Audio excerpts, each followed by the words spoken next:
aniversário de Joana em 2014, os pais fizeram uma comemoração dupla. O primeiro ano de vida da filha, depois de uma gravidez de risco, e o aprendizado de conviver com a síndrome de Down.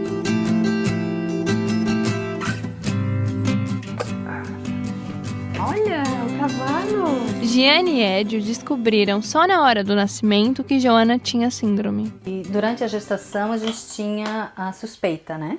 Que poderia ser. E aí o médico sugeriu um exame do cariótipo para poder ter a certeza. Mas só que a gente optou por não fazer. E também não ia adiantar, né? Se viesse a nascer com síndrome de Down, o cariótipo não ia mudar nada na situação. Aí a gente não fez. Aí quando ela nasceu é que a gente teve a certeza, mas a gente já tinha suspeita, né? Uma parcela dos pais só recebem o diagnóstico pós-nascimento. Isso ocorre por diversos motivos. Se você tem um ultrassom que não é aquele grande aparelho que vai te ajudar, e a experiência do ultrassonografista também tem isso, conta tudo, né? Os dois lados, né? Realmente pode acontecer. E também pode ter relacionado ao bebezinho. Nós temos bebezinhos com síndrome de Down que nós atendemos aqui no ambulatório de genética, que são bebezinhos mais ativos. Também tem bebezinho que não tem muita prega no pescoço. Eu já atendi vários bebês que aquela preguinha, que teoricamente é o que o ultrassonografista vê ao nascimento, durante a gestação, que é um indicador, é um analisador para ele, tem bebezinho que quando nasce tu não vê muita prega no pescoço. Então também tem um lance da expressão clínica do bebê que não é tão assim, vamos dizer, com tantos sinais mais evidentes para esse profissional. E qual a melhor forma de dar essa notícia? Eu trabalhei 7 anos na maternidade de Carmela Dutra, então na época que eu trabalhei lá, a gente tinha uma equipe de pais, tá?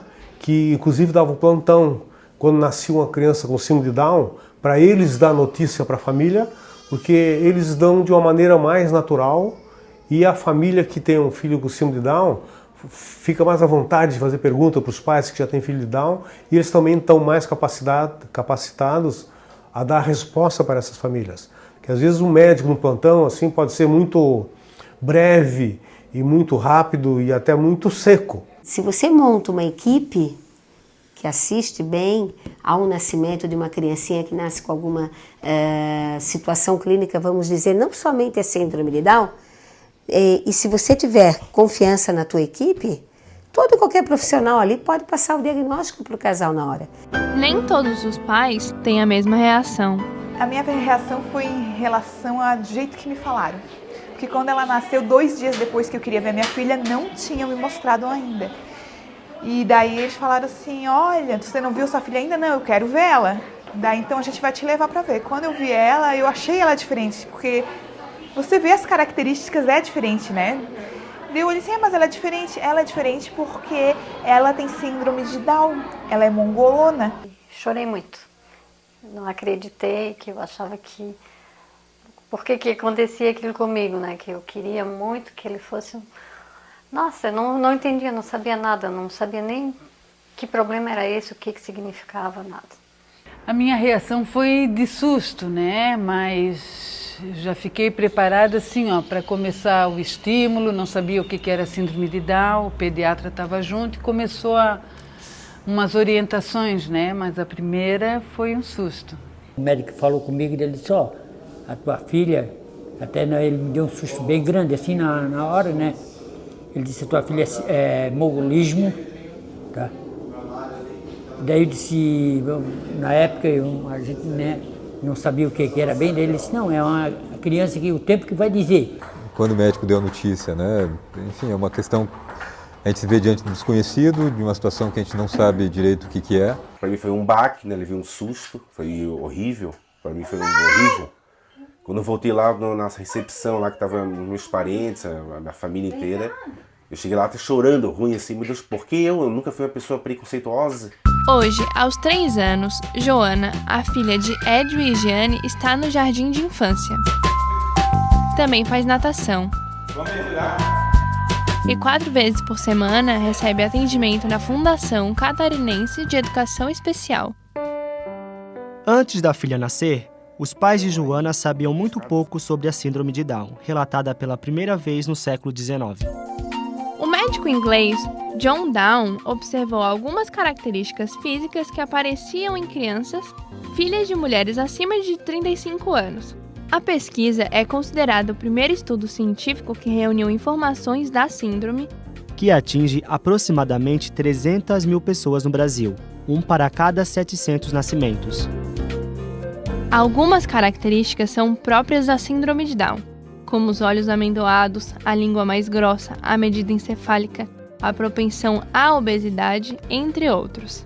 Vale salientar que nem toda criança com síndrome de Down exibe todas as características citadas. Mas o que é a síndrome de Down? A geneticista Gisele Rosone de Luca, especialista em genética clínica, explica as principais características da síndrome. Síndrome de Down, ela acontece pela existência de um cromossoma de número 21 a mais, tá, na pessoa com essa síndrome. Como é que isso acontece? Assim, ó, nas nossas células somos feitos de cromossomas. Dentro de cada cromossoma tem o DNA, que é a partir do DNA que vem todo o nosso código genético, todo o nosso material genético. Então, o que acontece? Nós temos que o pai, através do espermatozoide, ele encaminha 23 cromossomas pela gônada dele, né, pelo espermatozoide, e que vai fecundar a mãe da gente, né, a nossa mamãe, com 23 cromossomas no óvulo. Então, o ser humano, a gente nasce com 46 cromossomas.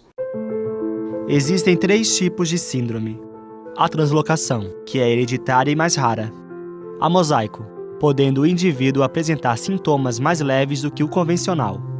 E a do tipo simples, que é a mais comum e atinge 92% dos que têm a síndrome. Essas explicações que você ouviu, os pais da Joana só tiveram conhecimento depois do nascimento da menina. O legal foram os blogs que a gente vê, né? Que eu consegui o blog da Nossa Vida com a Alice, me ajudou muito, foi muito legal. E depois uma amiga me apresentou um grupo no Facebook, que é o Singularidade Down. Me ajudou muito, que foi assim que realmente abriu a porta para o meu conhecimento, porque eles dividem muito, né? Eles compartilham muita informação. A estimulação feita com Joana é totalmente desconhecida para Denise. Ela tem 44 anos e não foi estimulada quando pequena. Os estímulos que recebe são todos para diminuir os danos causados pela síndrome, como o envelhecimento precoce. Na época, porque o ônibus não pegava em casa, tinha que levar, né? Moro lá em Barreiro, eu tenho que levar até na beira da rua, lá embaixo. Depois começaram a passar mais perto. Aí agora eu passo na frente da minha casa. Tem que carregar ela no colo, porque ela não caminhava, né? Ela caminhava, começou a caminhar, depois está na fundação. Mas daí, bem grande, com 7 anos, que ela começou a andar um pouquinho no chão, porque ela só queria andar no colo.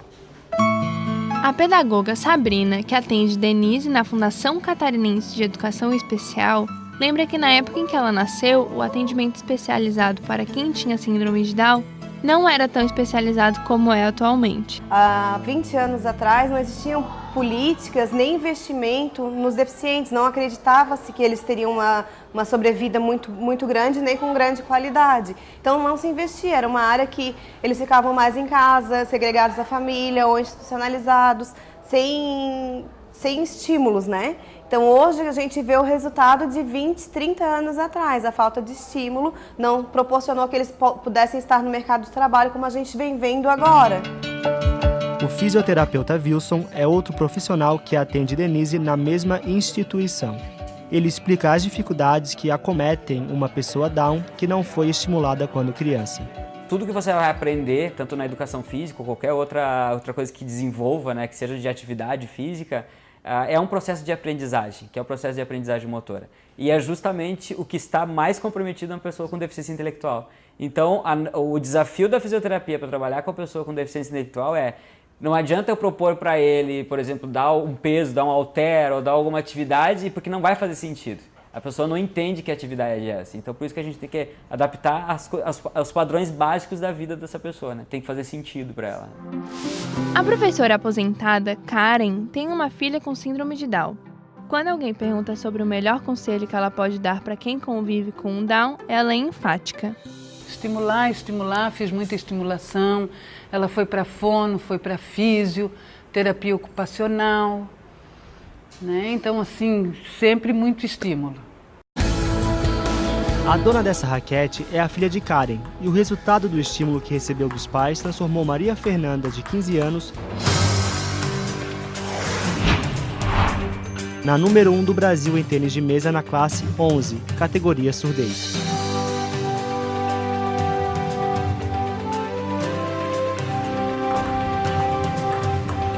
No quarto, ela expõe com orgulho as medalhas que já ganhou, competindo em várias regiões do país.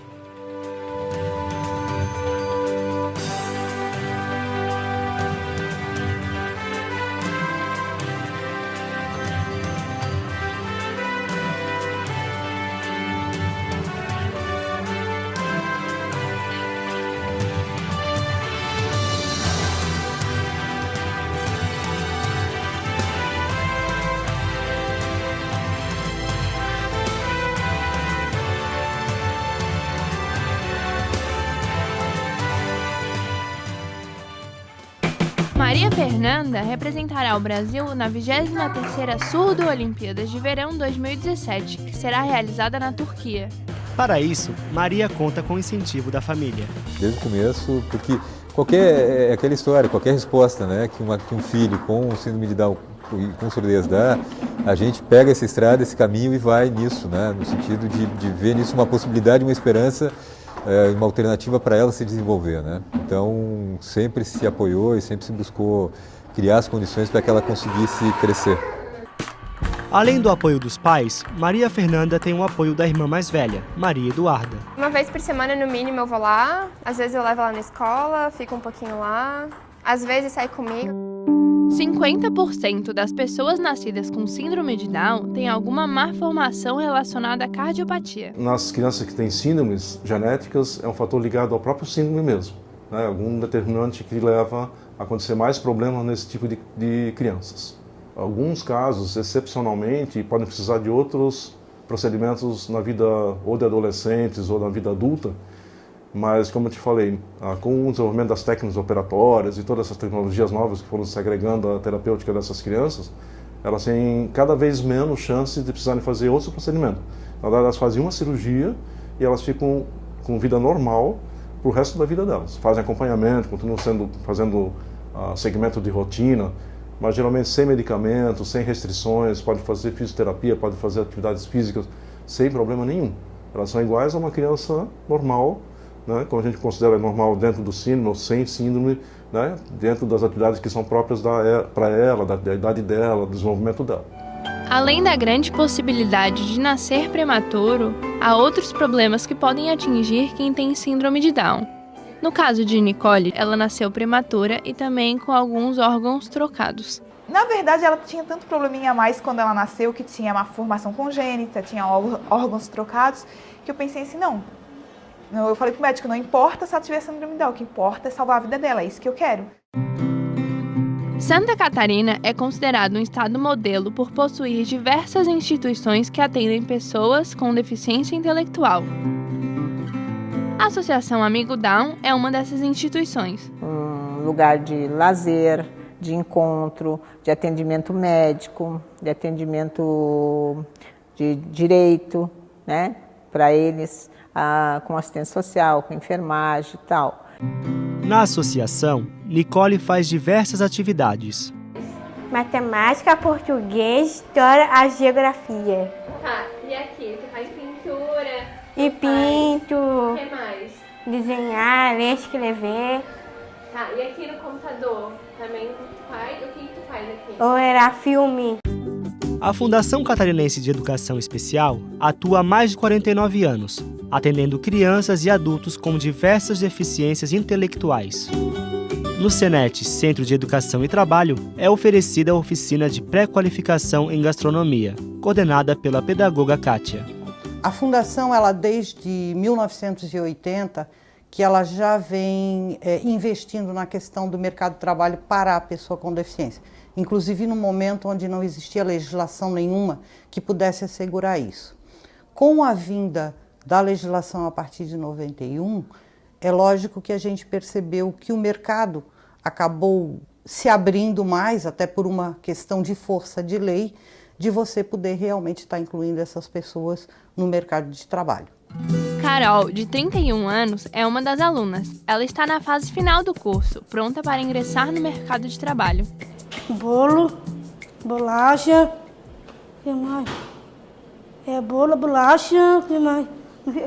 Que eu fiz ali, o negócio lá do que montei. A massa.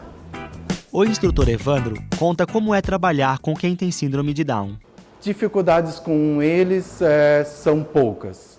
Eu atuei muitos anos no mercado de trabalho externo e com eles a gente tem umas respostas que todo dia nos impressiona, né? Você espera algo e você recebe sempre algo em dobro, né? Então, assim, é surpresa todo dia. Dificuldade com eles é um questionamento relevante.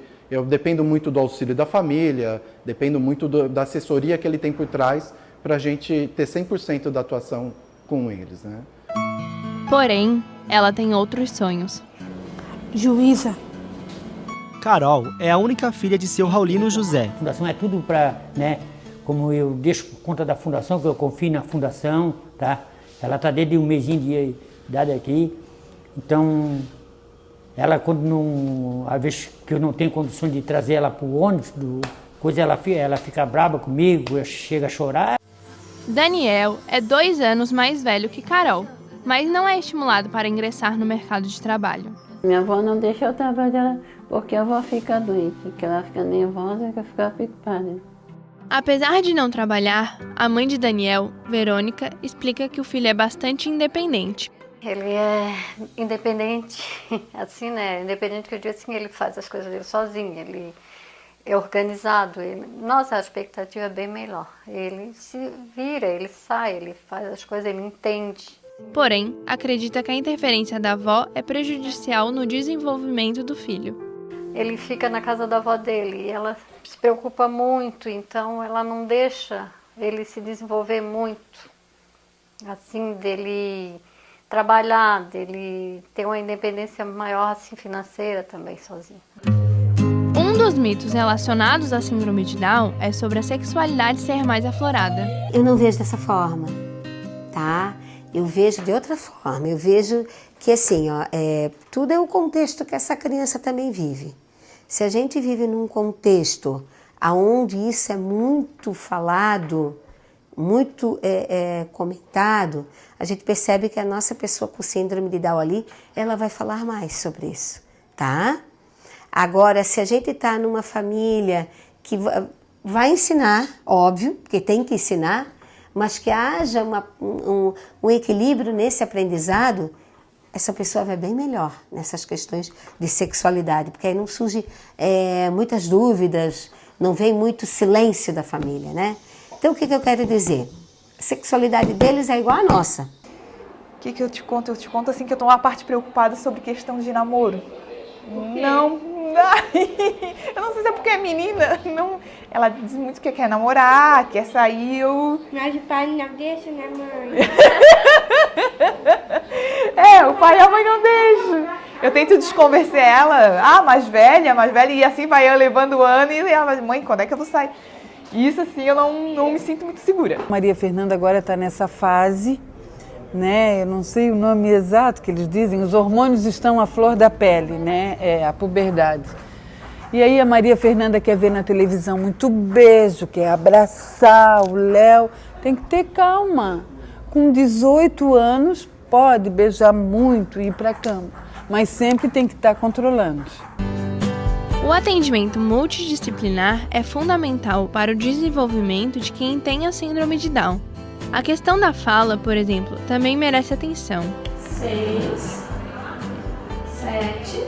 A fonoaudióloga Brenda Alves Cordeiro explica as principais áreas afetadas.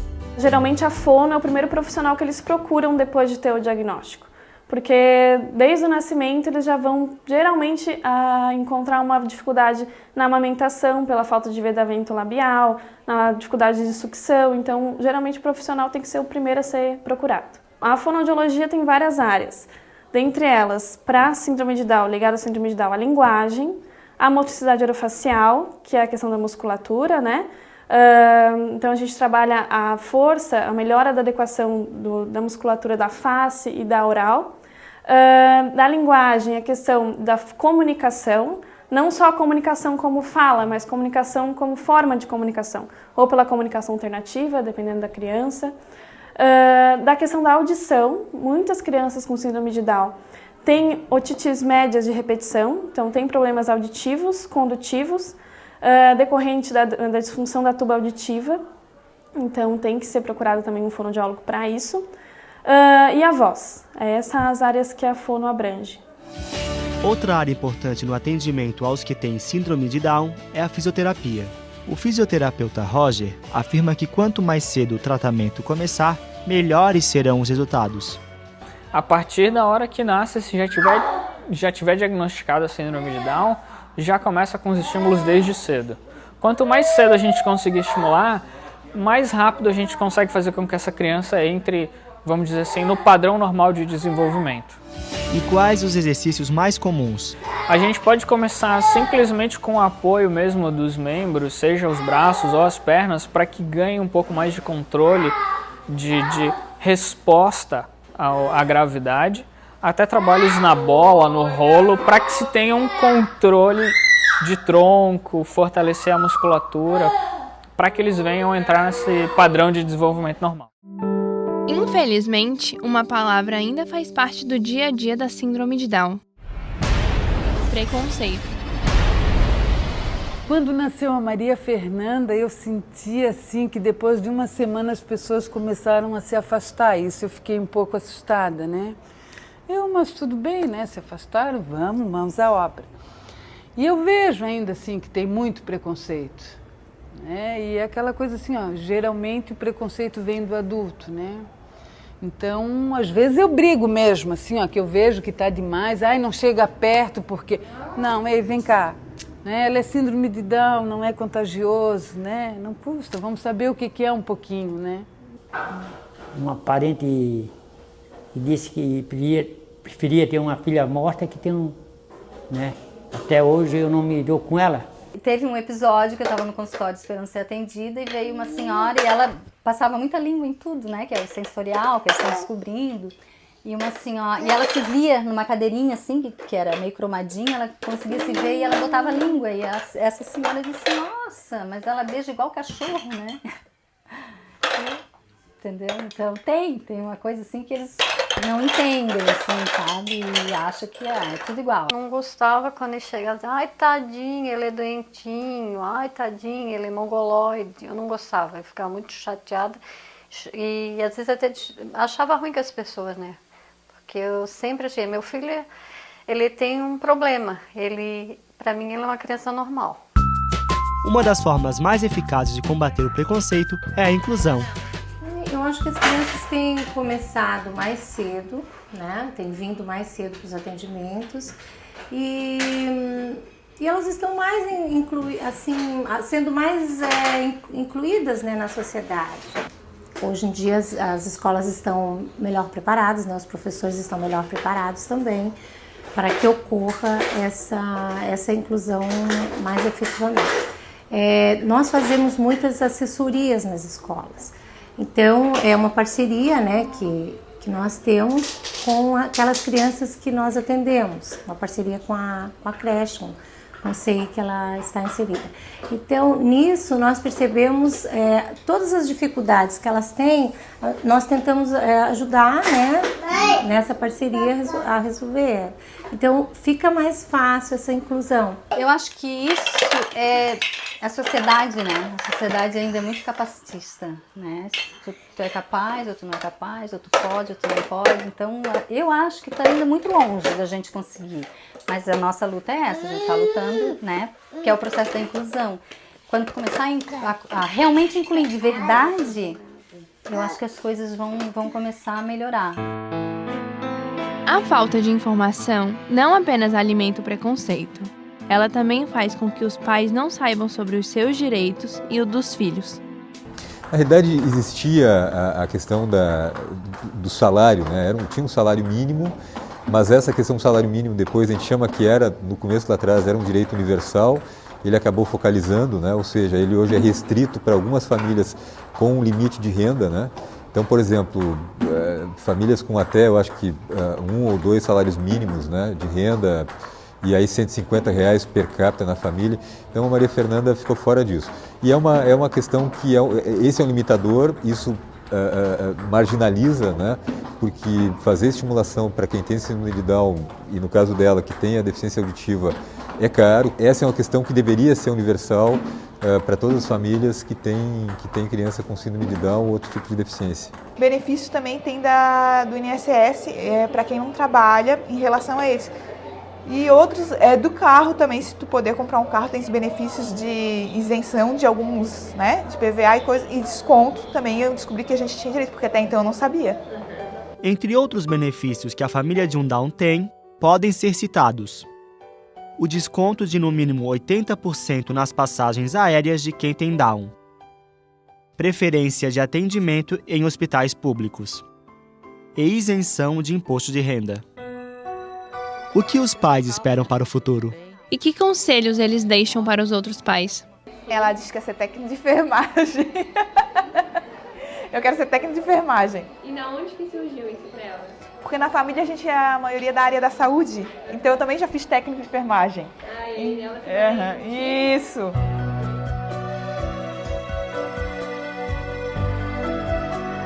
É difícil a gente dizer como é que a gente enxerga dela ou de qualquer filho que tu tenha, né?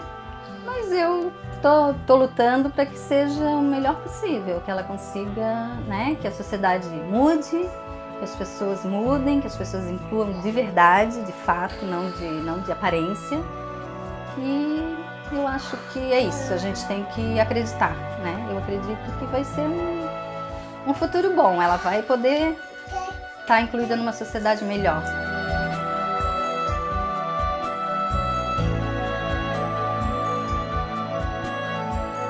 Dá bastante amor, dá bastante apoio. Impor regras também, porque eles precisam, né? Que se a gente deixar eles fazer. Mas amor, carinho, atenção. De casa, minha vazia de sentar, a minha sendo fora desse modo aquele mar. Sei que eu dou que eles tratem bastante, né? Com carinho, né? E é filho igual aos outros, né? Então eu acho assim. Procurar um recurso, alguma coisa, né, irmão? Para não deixar essa parada dentro de casa, né? Fica pior. O conselho que eu daria é bem simples, né? É acreditar e arregaçar as mangas, assim, a gente... Qualquer pessoa com qualquer deficiência, né? Entre aspas, assim... Se tu for atrás, se tu estimular, se tu estudar, se tu realmente for ali de corpo e alma, tu consegue. Né? Tu consegue alguma coisa, não precisa deixar só... E começa a esquecer a síndrome, né? Começa a tratar ela como uma pessoa, como um ser humano, como tem direitos, tem deveres. Quando crescer, Joana talvez queira jogar tênis de mesa como Maria Fernanda. Ou cuidar da família como Daniela. Maria Fernanda, com sua força de vontade e determinação, possa estar praticando outros esportes ou até em uma Paralimpíada.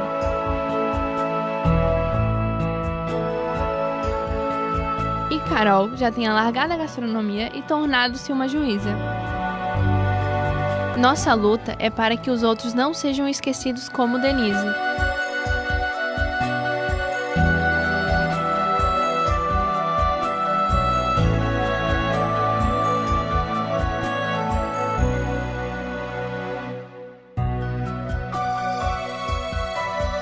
É necessário que uma coisa fique bem clara. É porque a diferença é sua diferente que não tem doença. Você ajudar esse jovem a entender com síndrome de Down que ele também cresce. Isso é muito importante colocar na cabecinha dos pais, né? Eles são recém-nascidos, eles são lactentes, eles são pré-escolares, escolares, adolescentes, adultos e idosos. Você delegar, você não ficar olhando eternamente aquele jovem como criança. Vamos ajudar ele a crescer. Eles serão o que sempre desejaram ser.